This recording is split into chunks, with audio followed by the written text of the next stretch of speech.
Exorcism. Most people have heard of this practice in one form or fashion. Nowadays, the belief that demons exist and can possess people is more likely something you'll find in a novel or see in a horror film than real life. However, the fear of demons and evil spirits has been one of the most widely held religious beliefs in the world, and goes back to antiquity. Unsurprisingly, the Catholic Church still claims humans can be possessed by demons, and for that matter, the Bible recounts 6 instances of Jesus casting them out and offers exorcisms to remedy this threat. The idea that invading spirits are inherently evil is mainly a Judeo-Christian concept, though every religion and belief system accepts possession in one form or another. In the United States, exorcisms declined dramatically during the 18th century and occurred rarely until the latter half of the 20th century, when there was a sharp rise due to the media attention exorcisms were getting. Hollywood contributed greatly to the exorcism's resurrection, with mainstream films often noted as based on a true story. As a result, there was a 50% increase in the number of exorcisms performed during the 1970s. And what's even more tragic is that there were several cases where the possessed person died during or shortly after the exorcism. I'm Mike with List 25, and these are 25 things you may not know about exorcism.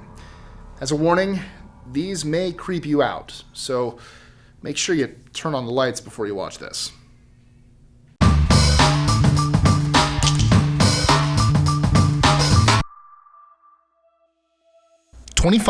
The phenomenon of exorcism has probably existed from very early times. In Greece, Epicurus and Aeschines were sons of women who lived by this art, and each was bitterly reproached.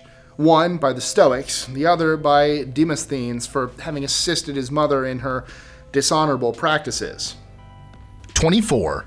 The word exorcism comes from the Greek word exorkismos, binding by oath. 23. The Vatican first issued official guidelines on exorcism in 1614 and revised them in 1999. 22. Contrary to popular belief, the practice of exorcising demons is not confined solely to Roman Catholicism or the West. It's performed all around the world by every major religion. 21. Exorcism is pretty common in Judaism as well. Josephus, a 1st century Romano-Jewish scholar, reported exorcisms performed by administering poisonous root extracts. In more recent times, Rabbi Yehuda Fataya authored the book Minchat Yehuda, which deals extensively with exorcism, his experience with possessed people, and other subjects in Jewish thought. 20. In Islam, exorcism is called ruqya. It is used to repair the damage caused by sihir, or black magic.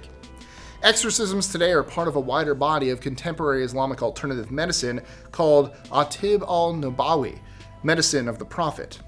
19. Beliefs and practices pertaining to the practice of exorcism are prominently connected with Hindus as well.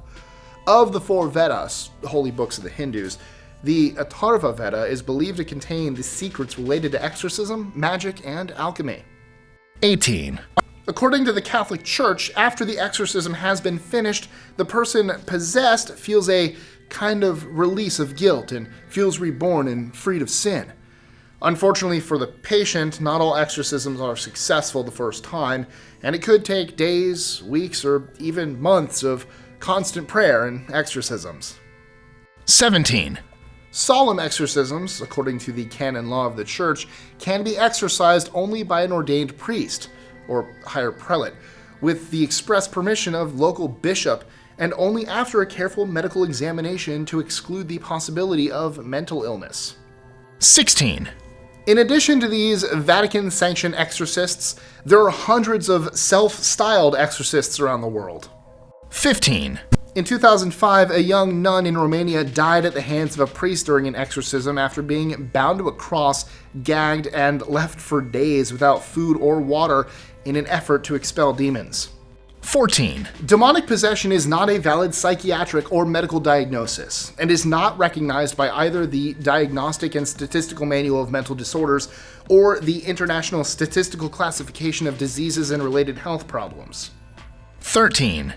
Psychiatry's official view on demonic possession is that the symptoms attributed to the possessed, the patient, are associated with physical or mental illnesses such as hysteria, mania, psychosis, Tourette syndrome, epilepsy, schizophrenia, dissociative identity disorder, or even rare cases of autism.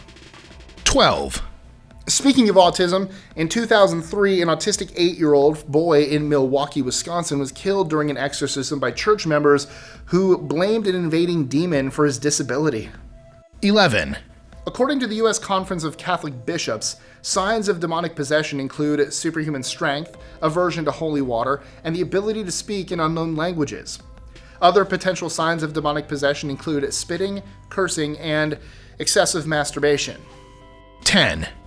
What most religious circles probably ignore is that there's a form of mania called demonomania, or demonopathy, in which the patient believes he or she is possessed by one or more demons.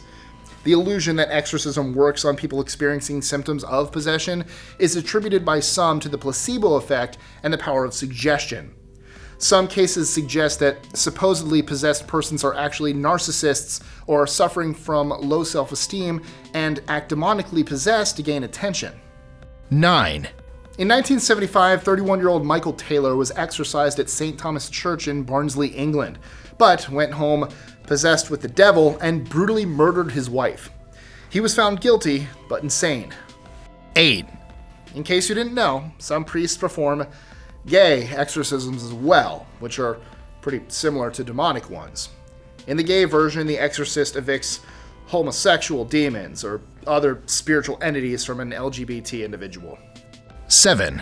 On Christmas Day in 2010, London, England, a 14-year-old boy named Christy Bamu was beaten and drowned by relatives trying to exorcise an evil spirit from him. 6. After attending 50 exorcisms as research for his book, American Exorcism, Expelling Demons in the Land of Plenty, Michael Cuneo stated that he never saw anything supernatural or unexplainable. No levitation, spinning heads, or demonic scratch marks appearing on anyone's faces, but that he saw many emotionally troubled people on both sides of the ritual. 5. Exorcism's greatest cultural influence comes from the classic film, The Exorcist. In the weeks after the film was released in 1974, a Boston Catholic center received daily requests for exorcisms. The script was written by William Peter Blatty, adapted from his best-selling 1971 novel of the same name. 4.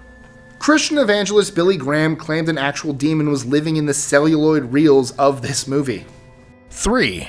Father Gabriel Amorth is the Roman Catholic Church's most prolific exorcist, reportedly performing the ritual over 100,000 times.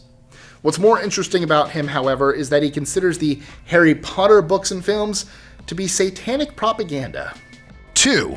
Mother Teresa allegedly underwent an exorcism late in life under the direction of the Archbishop of Calcutta, Henry de Souza.